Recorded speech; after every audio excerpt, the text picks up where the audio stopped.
Silakan duduk. Shalom, selamat pagi. Puji Tuhan. Kok menggemang? Ya, bulan ini kita belajar, kita mau fokus, ya fokus konsen ya, berarti pada kasihnya ya, kasih Tuhan. Kasih Tuhan. Nah, berbicara mengenai kasih Tuhan, ya kemarin minggu lalu sudah disampaikan namanya ya, kasih Tuhan itu agape, kasih yang agape, kasih yang gak bersyarat gitu ya. Sedangkan dunia saat ini menuntut, dunia ini saat ini menuntut manusia itu mengerjakan kasih itu yang bersyarat ya. Tetapi kita mau belajar dan kita mau mengintrospeksi, kita mau terus mengikis ya apa-apa biar semuanya itu yang melenceng itu boleh kembali ke jalurnya yang benar gitu ya. Karena suka nggak suka, mau nggak mau, memang perjalanan kehidupan dunia ini akan terus dibawa kepada sebuah, yaitu namanya yang dinamakan akhir zaman. Ya, ini bergulirnya ke sana. Entah ini saat ini sudah dekat atau semakin dekat atau masih jauh. Ya. Tetapi Tuhan Yesus ngomong, kalau langit mendung, oh ini tandanya mau hujan, kita aja sudah tahu. Ya. Oh ini cerah, belum hujan ini. Kita sudah tahu. Nah, tapi kita semakin juga diberikan roh kepekaan ya, untuk mengukur, melihat zaman ini, dunia ini, apakah yang bisa menilai ya kebanyakan kita masing-masing individu dapat menilai sendiri. Nggak perlu penglihatan, nggak perlu nubuatan, nggak perlu apapun, karena Tuhan Yesus pun nggak tahu, anak aja nggak tahu, hanya Bapa yang jadi Bapa itu maha tahu, nggak ngasih tahu gitu ya. Tapi Bapa memberikan sebuah tanda ya, di firman Tuhan di Alkitab itu dijelaskan, itu diberikan tanda-tandanya gitu ya, bahwa dunia ini sudah mengarahnya di mana, dan ini sudah dekat atau tidaknya ya. Nah, di 2 Timotius 3 itu dikatakan ya, 2 Timotius 3 ayat yang pertama. Ini sebelum saya masuk ke dalam topik yang lebih dalam lagi, yang lebih hot lagi gitu ya. Nah, di 2 Timotius 3 ayat yang pertama itu dikatakan dengan perikop itu keadaan manusia pada akhir zaman ya, keadaan manusia pada akhir zaman. Tapi kitab ini, surat ini ditulis sudah 2000 tahun yang lalu. Ya mungkin nggak sampai 2000 ya, 1950 tahun yang lalu ya. Nah, diketahui itu dikatakan apa? Diketahui pada hari-hari terakhir akan datang masa yang sukar. Nah, kalau saat ini Bapak Ibu Saudara melihat ini kejadian-kejadian demi kejadian ini adalah masa sukar, ketahuilah bahwa ini adalah hari-hari terakhir. Nah, tetapi ini sudah ditulis dan sudah dibaca oleh manusia itu sudah ribuan tahun yang lalu, ya kan? Tapi kok masih dikatakan hari-hari terakhir ini, ya. Tetapi bahkan makanya hari-hari itu akan bergulir dan semakin mendekat. Dan dikatakan di ayat yang kedua, manusia akan mencintai dirinya sendiri. Ini mungkin sudah ada dari dulu, tapi nggak kental. Nah, kalau teh, kopi, semakin hari, kalau semakin diseduh dengan air, semakin kental apa semakin pudar? Nah, semakin bening ya. Iya Pak, kopi biasa, kopi saking hemat tak seduh lagi, yang kedua, ketiga. Ya, seharusnya semakin, kalau kopi teh itu semakin pudar. Ini kalau ini enggak, semakin hari akan semakin kental. Orang mencintai dirinya sendiri, hamba uang, ya. Dan dikatakan di situ mereka akan menyombongkan diri, mereka akan menjadi pemfitnah, mereka akan berontak pada orang tua, tidak tahu berterima kasih, tidak mempedulikan agama. Nah, ini ya ayat-ayat ini sudah dibaca yang sudah ribuan tahun yang lalu. Tapi ini akan terus dan terus akan semakin kental. Ya, dikatakan orang yang mencintai dirinya sendiri itu akan semakin kental. Kalau zaman saya kecil dulu mungkin, nah itu, kalau saya merasa sih orang gak terlalu mencintai uang, gak mencintai diri sendiri, ya lebih banyak ke hal-hal yang mereka lebih bisa berbagi. Nah, kalau semakin kesini, ini semakin sudah mulai susah. Ya, ini sudah mulai kental akan hal-hal itu. Ya, menjadi hamba uang. Nah, apalagi kalau sekarang ini semakin tambah tahun, tambah waktu demi waktu, itu orang itu akan menjadi hamba uang. Mereka akan bekerja. Tahu di Jepang itu kota yang sangat, terutama kota Tokyo itu kota yang sangat geraknya tuh begitu cepat, mereka begitu harus aktif. Nah, mereka bekerja dan bekerja. Kota-kota besar juga lainnya juga mereka lebih juga makanya tingkat pernikahan juga itu akan semakin menurun karena mereka memandang bahwa mereka harus bekerja. Di Indonesia pun juga semakin menurun karena orang mending mencari uang terlebih dahulu, ya kan, lebih mapan dulu, mencari mapannya dulu. Mas, nanti nikah urusan keempat.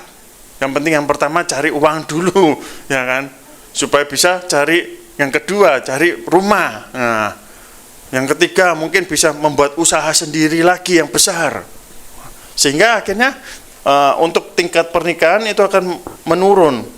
Apalagi juga setelah menikah, tingkat untuk mempunyai anak juga semakin menurun, ya kan. Kalau dulu banyak anak banyak rezeki, kalau sekarang banyak anak ono loro sing nyaut utangi padha nyaut.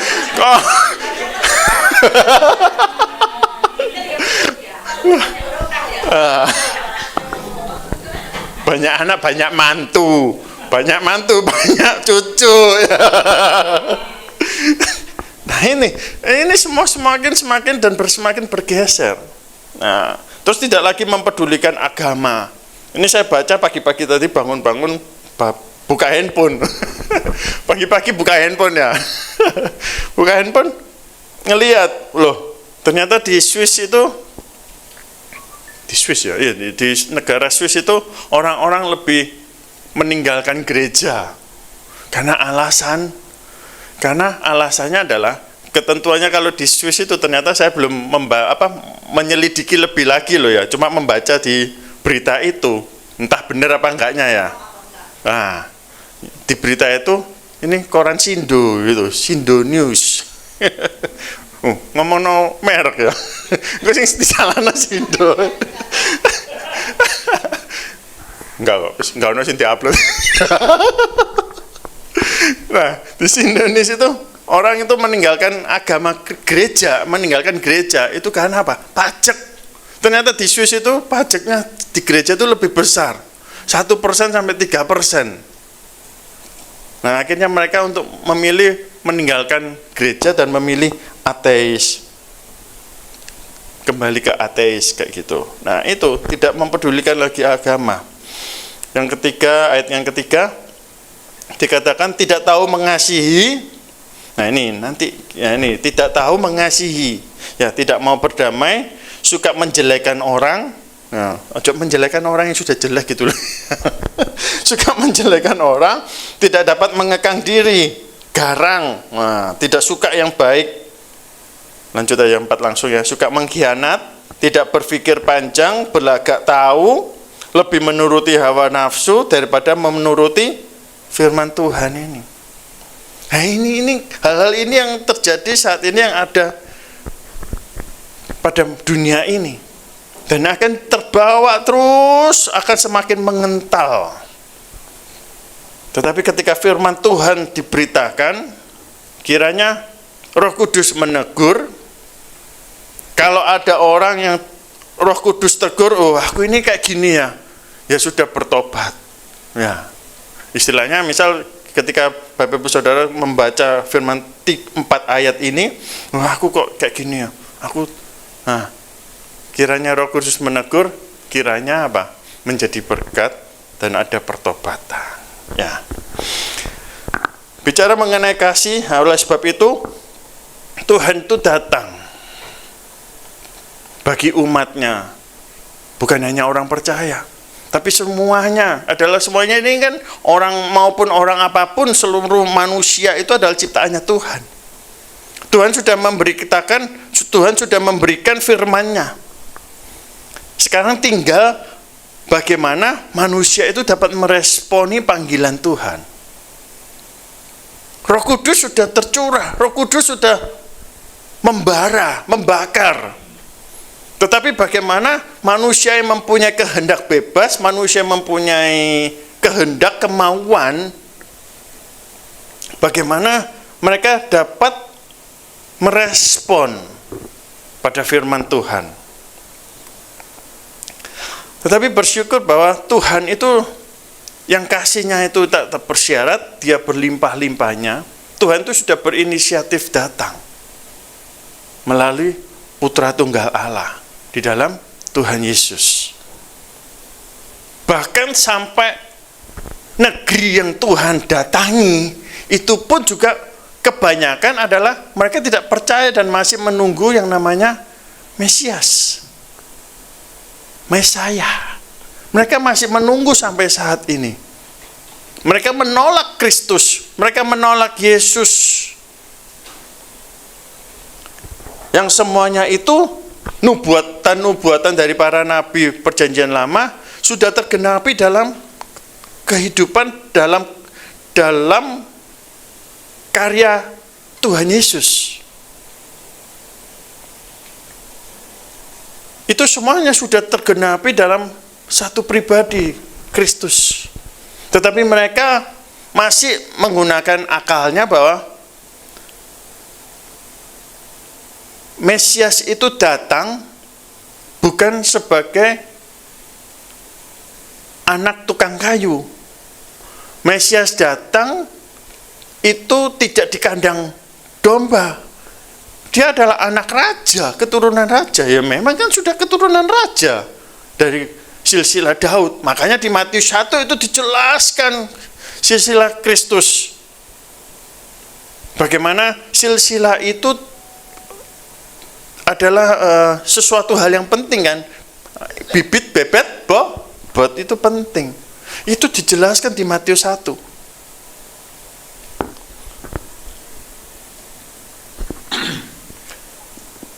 Di dalam kasih itu makanya Tuhan menyatakan dirinya melalui Kristus. Ketika dunia semakin bergulir tidak menentu, saat ini terjadi perang, akan berdampak pada yang lainnya. Tentu pasti berdampak. Perang itu pasti berdampak, apalagi ini di Timur Tengah ya. Belum lagi ada juga di sekitaran Asia juga ada sedikit konflik-konflik ya. Tetapi itu akan akhirnya bergulir kepada sesuatu yang tidak mengenakan. Oleh sebab itu apa? Kita harus selalu senantiasa dibekali oleh firman Tuhan untuk menguatkan setiap kita. Kita tahu bahwa dunia ini sudah kacau. Kita jangan sampai anak-anak Tuhan ini menjadi kacau lagi, menjadi ikut-ikutan kacau di dalamnya, gitu. Oleh sebab itu Tuhan itu datang, dia menyatakan kasih-Nya, dia berinisiatif, dia menyatakan cinta kasih-Nya.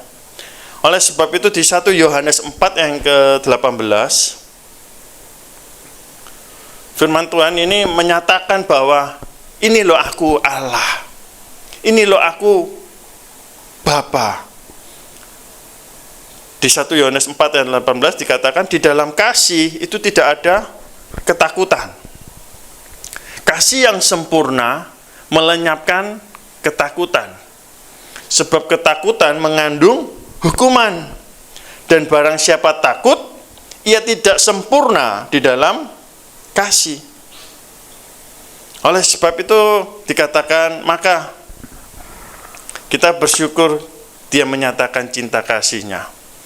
Oleh sebab itu yang pertama kita harus ketahui, kita harus menyadari pagi ini bahwa yang ingin Tuhan ingin juga mengingatkan setiap kita, karena kita sudah tahu bahwa Allah itu adalah kasih, ya kan? Tetapi mengingatkan setiap kita bahwa Allah itu mempunyai kasih yang sempurna.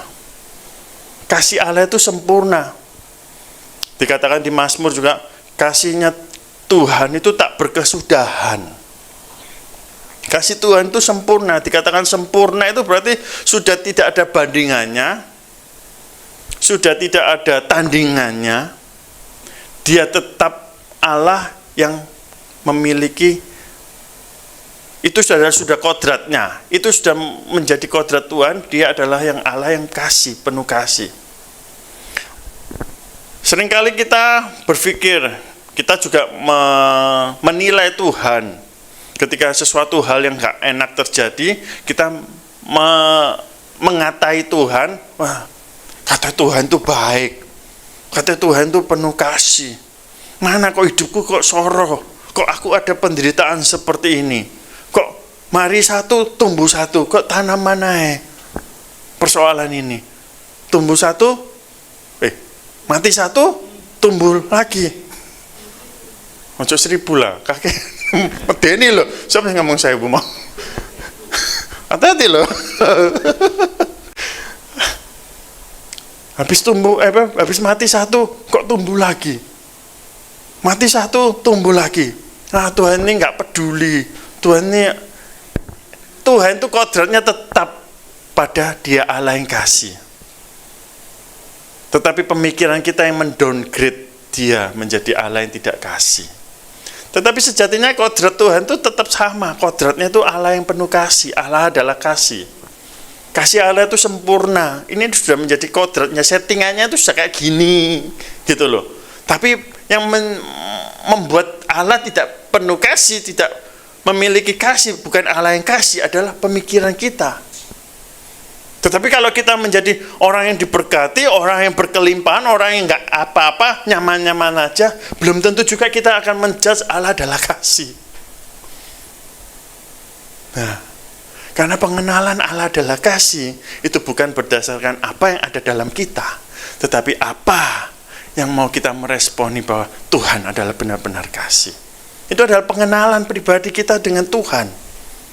Bukan apa yang ada pada kita yang akan menentukan Tuhan itu adalah kasih, tetapi sejatinya Allah tetap adalah Allah yang penuh kasih. Nah, ketika Dia menyatakan Allah yang sempurna, Dia datang ke dunia.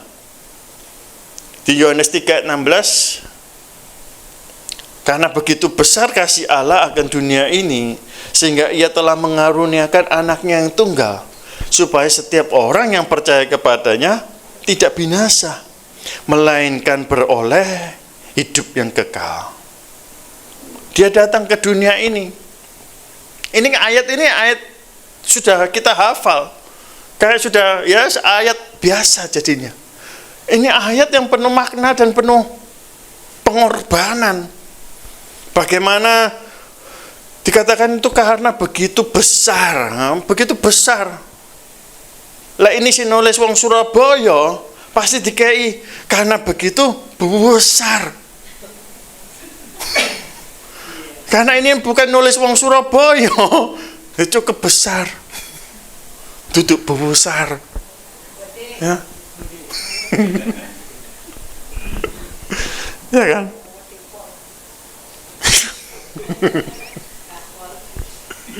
Ya, ini sudah menandakan begitu besar. Saking besar itu sudah, karena begitu sampai dikasih begitu besar kasih Allah. Ini besar kasih Allah itu. Dia datang ke dunia ini untuk menebus, menyelamatkan kita. Dia datang bagi umatnya, Dia memberikan hidup yang kekal.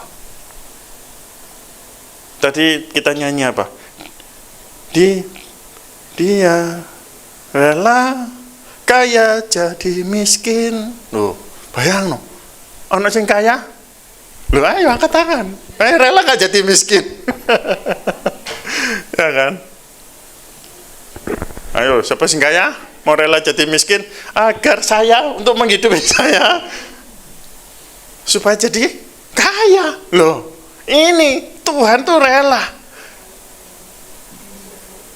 Nyanyi gak apa mau? Yesus kaya, ya, rela jadi miskin agar kita semua jadi kaya. Iya, kita menjadi kaya.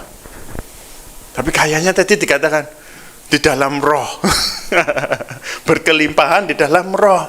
Sehingga kalau kita berkelimpahannya dalam roh, kita sudah tahu yang tadi ini standar pengenalan kita. Allah adalah kasih. Kita nggak mendowngrade Tuhan.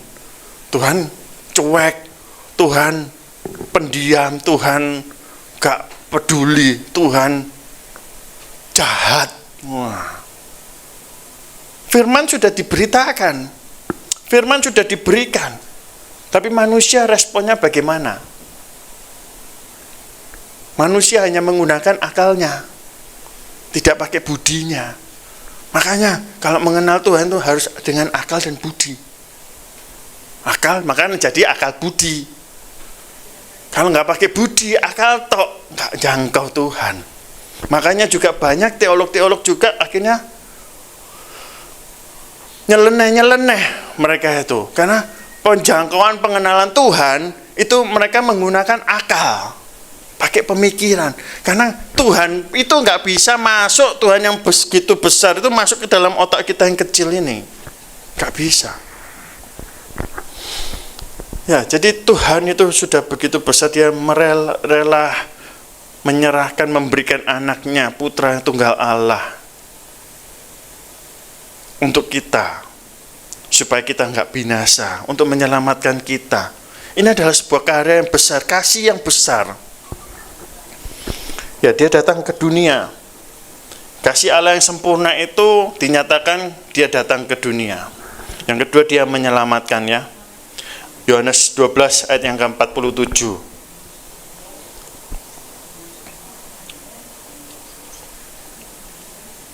Yohanes 12 ayat yang ke-47 dikatakan, yang terakhir aja, yang B ya, itu ya, yang terakhir dikatakan, sebab aku datang bukan untuk menghakimi dunia, melainkan untuk menyelamatkannya.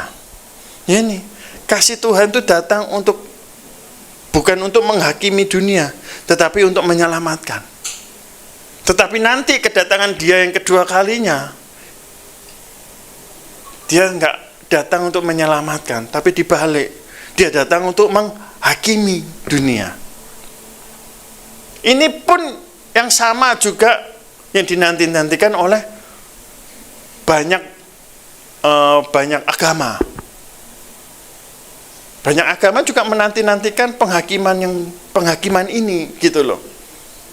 Orang Yahudi pun juga menantikan ini semuanya. Tetapi kita, ketika dia datang kedua kali, kita nggak dihakimi. Kita akan bersama-sama dia, kita akan terangkat. Itulah yang sudah ada filmnya sejak tahun 95-96 itu. Yaitu film apa? Pengangkatan. Rapture. Saya nonton waktu itu masih kecil. Wedi jadinya. Kalau pengenalan cuma hanya rasa takut, takut ditinggal, takut nggak keangkat, percuma, itu cuma dimeden-meden itu. Akhirnya kalau sampai sekarang nggak ada pengangkatan, orang jadi murtad, orang jadi nggak, wah apa, wes nggak mungkin, wes sampai saya kira tahun wes 20 tahun, 30 tahun, gak ada pengangkatan kok, gak ada. Ayo foya-foya, happy-happy aja. Wah, memang masih ikut Kristen, masuk menjalankan firman Tuhan gak happy-happy ya. Berarti kan ada paksaan toh. Berarti terancam, teraniaya ikut Tuhan itu jadinya. Kepeksa. Ya kan? Ada nggak setiap dari kita yang pengen dicintai tapi karena kepeksa? Nah, kan nggak banyak ancaman. Kan jadi takut, ya kan? Tuhan itu nggak menakut-nakuti, tapi manusia yang membumbui. Ya, jadi, nanti nggak terangkat. apa gitu. Percaya. Kalau kita yakin kita mau tulus ikut Tuhan, kita percaya pasti terangkat. Kita akan ngikut pada hari pengangkatan itu. Karena dia datang untuk menyelamatkan kita. Tetapi kedatangannya dia yang kedua kalinya, dia tidak untuk menyelamatkan, tetapi dia untuk menghakimi. Tetapi barang siapa yang percaya dan taat sampai terakhir, dia akan mengikuti perjamuan perkawinan anak domba Allah. Itu di awan-awan dia akan menjemput kita. Wah, itu yang dinanti-nantikan.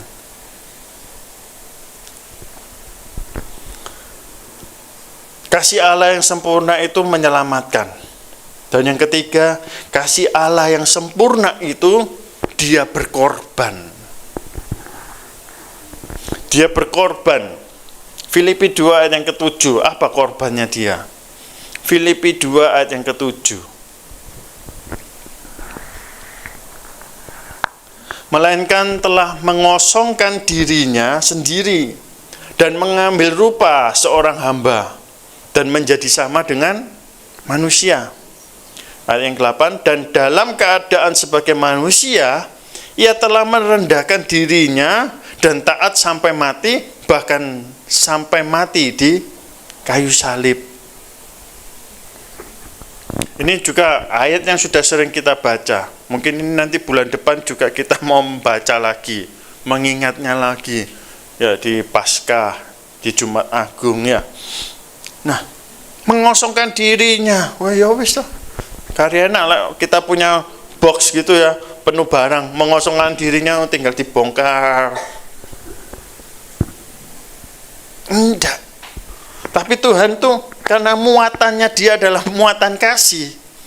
Muatan Bapa itu, muatan Allah itu adalah muatan kasih, muatan yang kudus, muatan yang suci, yang makanya ketika para nabi mau menghampiri Tuhan, bahkan Musa mau ketemu Tuhan, Tuhan ngomong, tanggalkan kasutmu, itu tempat yang kudus, aku Allah yang kudus, ya kan?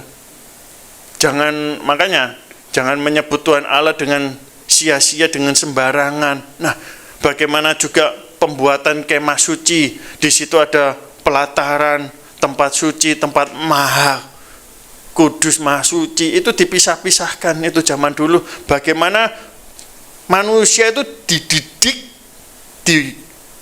diseret, dibawa, bagaimana mengenal Tuhan itu.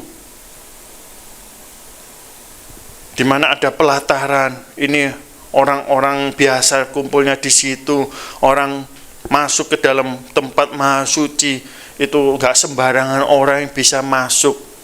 Hanya para imam yang sudah dikuduskan sehari sebelumnya, sudah ada persembahan darah di situ, ya kan? Bagaimana sosok Allah itu sudah seperti bagaimana suci kudusnya itu loh.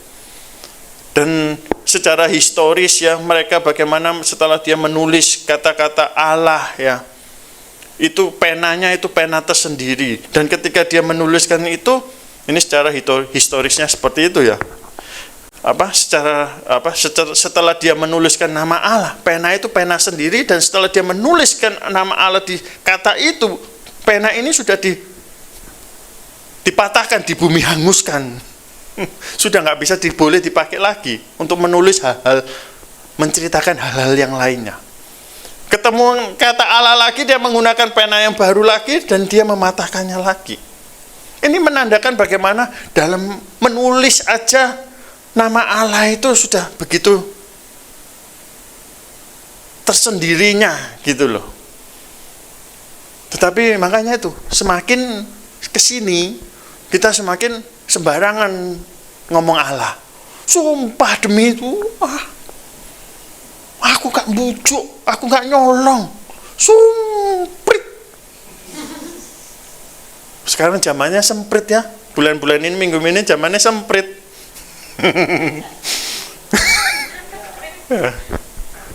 Wah, saya disemprit itu loh, pikirannya jajan. Memang itu maksudnya ya. Ya. Karena sudah zaman ini sudah beralih, wah wis gak apa-apa ngomong Tuhan wis. Sumpah demi ini. Wis wah wis sembarang kalir. Tapi firman Tuhan kan ngomong, kalau iya katakan ya, kalau enggak katakan enggak. Gak perlu engkau bersumpah demi langit dan bumi, karena bumi ini tumpuan Allah, langit itu adalah karya Tuhan. Nah, itu adalah bagaimana karya Tuhan. Karena dia adalah kudus, yang suci, yang mulia, dia rela mengosongkan dirinya. Ini loh, kenosis. Mengosongkan dirinya. Dia yang muatannya adalah kasih, muatannya adalah suci, kudus, tak bercacat dan tak bercela. Dia mengosongkan dirinya. Ya, istilah kata, dia menelanjangi dirinya. Dia menelanjangi dirinya, mengambil rupa sebagai doulos, hamba. Kalau bahasa Yunaninya doulos, kalau bahasa Jawa nih, jongos. Podo-podo ose. Doulos dan jongos. Iku sing diambil. Ya. Doulos itu adalah seorang hamba. Kalau bahasa Jawa jongos, podo-podo budake hambane. Yang tidak lagi memiliki hak, tetapi memiliki banyak kewajiban. Gak berhak satupun bahkan. Bahkan dituntut melakukan ini dan ini dan itu. Nah itu Tuhan Allah kita. Dia rela menelanjangi dirinya, menelanjangi segala kesucian, kekudusannya, mengambil rupa sebagai seorang hamba. Supaya apa? Setara dengan ciptaannya. Makanya kita butuh manusia itu seharusnya juga, kalau pakai akal, ya memang siapa yang mau ditebus, dia harus sama dengan apa yang ditebusnya. Dia harus, penebusnya itu harus sama dengan yang ditebusnya. Ya kan? Dia menjadi penebus kita, dia rela menjadi sama, serupa dengan kita. Dia menelanjangi dirinya. Itulah sempurnanya kasih Tuhan. Dan dia rela taat sampai akhir dan mati di atas kayu salib. Salib itu adalah sebuah hinaan kalau zaman dulu. Kalau zaman sekarang pun juga sama lah. Orang yang disalib itu adalah orang yang terhina. Saya juga pernah menyampaikan ya. Kalau Yesus itu disalib di atas kayu salib, kalau salibnya sekarang itu enak. Kok enak? Iya, masih ditutupi kemaluannya. Tapi sejatinya gak pakai sehelai apa? Kain. Itu benar-benar ditelanjang. Dia datang telanjang, dia pulang telanjang. Itu adalah kemaluan terbesar. Diarak. Makanya kan prajurit itu kan melepas jubahnya. Yang jubah yang mau diundi itu pakaiannya yang diundi. Gak bisa dirobek juga, memang jahitannya mewah itu. Itu adalah derita, aniaya yang sampai akhir. Itu menandakan betapa sempurnanya Tuhan, kasih Tuhan yang sempurna. Nah, kalau kita sudah mengenal Dia yang sempurna seperti itu, maka dikatakan yang tadi, tidak akan ada ketakutan. Kasih itu, di dalam kasih itu tidak ada ketakutan. Kasih yang sempurna itu menyelenyapkan ketakutan. Nah, ketika kita tahu betapa sempurnanya kasih Tuhan, betapa Tuhan itu mengasihi kita, kita seharusnya tidak takut lagi, melenyapkan ketakutan. Ketakutan datang, hidup dalam ketakutan. Kenapa? Karena kita nggak mengenal Tuhan kita. Kita nggak mengenal Tuhan kita. Oh, Tuhan mana? Tuhan kan mati. Oh, Tuhan hidup. Ya, Tuhan kan di sorga. Di sono. Kita di sini. Dia di sono, kita di sini. Gak ketemu. Ya kan? Tetapi kalau kita mengenal kasih Tuhan yang sempurna, walaupun dia di sono, kita di sini, makanya dia mengutus Roh Kudus. Nah, dia di sono, kita di sini. Tetapi ada Roh Kudus. Ada firman-Nya yang menguatkan kita, yang mengingatkan setiap kita. Oleh sebab itu apa? Ketika kita mengenal kasih Allah yang sempurna, dikatakan kita akan lenyap. Dan kasih Allah itu memerdekakan kita. Kasih Allah itu memerdekakan kita.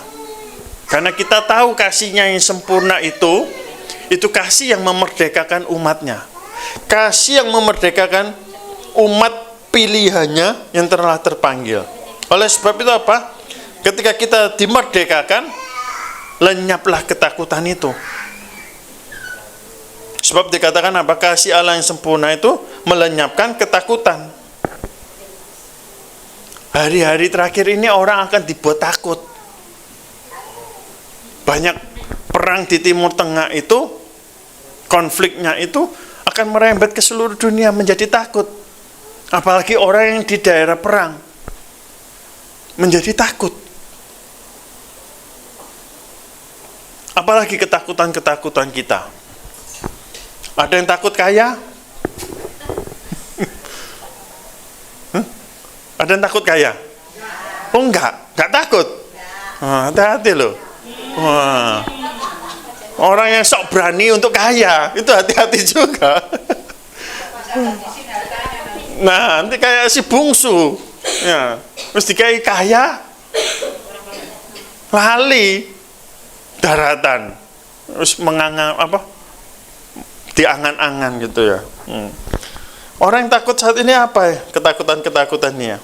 Takut apa? Takut kurang. Nah, takut miskin. Nah, ya kan? Takut bensin habis 20 hari katanya. Menjadi takut. Akhirnya banyak itu, akhirnya apa? Orang-orang pada beli, antri. Diborong ya tambah enggak 20 hari jadi 10 hari malahan. Ya toh. Tapi lo diborong masuk curigen ke apa? Wis mbuka. Ya. Lo takut dapat THR ya. Apa takut gak dibayar THR-nya? Aja lali lo ya, maringan THR ya. Aja lali. Ya. Atau takut mati. Ada yang takut mati? Takut sakit, takut menderita. Ini ketakutan-ketakutan ini yang menghantui dunia saat ini. Apa manusia itu dicekoi. Wah, nanti kamu takut kayak gini. Nantilah kamu gini takut aja tak sakit. Kok gini kok menderita. Kok gini kok miskin. Kok kan gini kok kayak apa? Nah, manusia dicekoki hal takut-takut seperti itu. Karena apa? Kita nggak mengenal kasih Tuhan. Kita sudah jauh dari kasih Tuhan. Kasih Tuhan yang sempurna itu akan melenyapkan segala ketakutan yang ada. Oleh sebab itu, Yesaya 41 ayat yang ke-10. Nah, ini ayat yang sering kami bawakan di rumah sakit. Ya. Dikatakan janganlah takut. Wah. Ini satu ayat ini gak usah di apa no? Ditafsir. Wis langsung dibaca ini, nggak usah pakai bahasa Ibrani-nya ya. Janganlah takut, sebab aku menyertai engkau. Janganlah bimbang, sebab aku ini Allahmu. Aku akan meneguhkan, bahkan akan menolong engkau. Aku akan memegang engkau dengan tangan kananku yang membawa kemenangan. Waduh. Nyanyi langsung dengan nada merana. Merana. Ya. Nah, dikatakan di situ jangan takut. Ketika kita takut, dikatakan sebab aku menyertai engkau. Kalau kita takut, berarti kita nggak yakin pada siapa yang menyertai kita. Terus dikatakan di situ, jangan bimbang. Ketika kita bimbang, dikatakan sebab aku ini Allahmu. Kalau kita bimbang, berarti kita nggak tahu Allah kita itu siapa. Nah itu. Maka ditegaskan, sebab aku ini Allahmu. Aku akan meneguhkanmu, bahkan akan menolongmu. Aku akan memegang engkau dengan tangan kananku yang membawa kemenangan. Jadi jangan takut, jangan bimbang. Ada tangan Tuhan yang akan membawa kita kepada kemenangan. Ketika kita tahu dan sadar bahwa kasih Allah itu sempurna, memerdekakan umatnya, memerdekakan kita, sehingga kita ini dapat hidup saling untuk mengasihi dan melayani. Di 1 Yohanes 4 yang ke-11, ayat yang terakhir ya. 1 Yohanes 4 yang ke-11. Ini satu perikop pada di 1 Yohanes 4 yang 18 tadi yang pertama ya. Jadi 1 Yohanes 4 yang 11 dikatakan, saudara-saudaraku yang kekasih, jikalau demikian, sedemikian Allah itu mengasihi kita, maka haruslah kita juga saling mengasihi. Saudara-saudaraku yang kekasih, ya, jikalau Allah sedemikian mengasihi kita. Ini kata-kata sedemikian itu menekankan bahwa sedemikian, wah, begitu demikiannya, begitunya Allah itu mengasihi kita. Maka haruslah. Nah, ini ada lahnya ini yang suka ya, lahnya itu adalah kata perintah. Maka kita juga harus saling mengasihi. Ketika kasih Allah yang sempurna itu memerdekakan kita, kita bisa hidup dalam saling mengasihi dan melayani.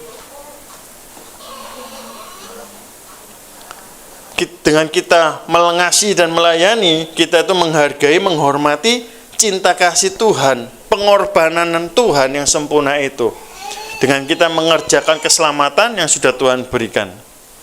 Jadi, kalau pertanyaan yang tadi pertama adalah, apakah engkau mengasihi aku? Dapatkah kita menjawabnya seperti Petrus ditanyai? Sampai 3 kali. Jawaban Petrus tetap pada datar. Aku tetap mengasihimu, aku tetap mengasihimu, aku tetap mengasihimu. Coba lihat orang, Petrus itu sebetulnya orangnya cukup tough ya, cukup orang kasar ya. Tapi dia bisa mengontrol, mengendalikan diri dengan tetap menjawab, aku mengasihimu. Cobalah, saya lah, cuma ngomong, saya ini, ditakoi, apa kamu mengasihiku? Tak jawab, ya. Apa ngomong? Takok mana? Ya, wis ada disentak. Apalagi sampai ketiga, wis ngamuk. Wis tak tinggal aja. Tapi Petrus masih tetap pada jawabannya tetap datar dan tetap ngomong, aku tetap mengasihimu. Dan dikatakan apa? Tuhan Yesus ngomong, gembalakanlah domba-dombaku. Ya ini, ketika kita sadar bahwa kasih Tuhan itu sempurna dan besar, kita hidup dalam saling mengasihi dan kita boleh saling melayani. Sehingga ketika Tuhan mempertanyakan ini, apakah engkau mengasihiku? Kiranya Roh Kudus yang boleh ada di dalam setiap hati Bapak Ibu memberikan jawaban yang penuh dengan keyakinan dan percaya setelah mengetahui, mengenal bahwa pribadi Tuhan, kodratnya Tuhan yang penuh kasih, kodrat Tuhan yang rela berkorban, kodratnya Tuhan yang berbelas kasih, penuh cinta, yang suci, yang mulia, yang kudus adanya. Dia rela untuk memberikan hidupnya bagi setiap kita, sehingga kita tidak lagi menjadi orang yang binasa, melainkan beroleh hidup yang kekal. Amin.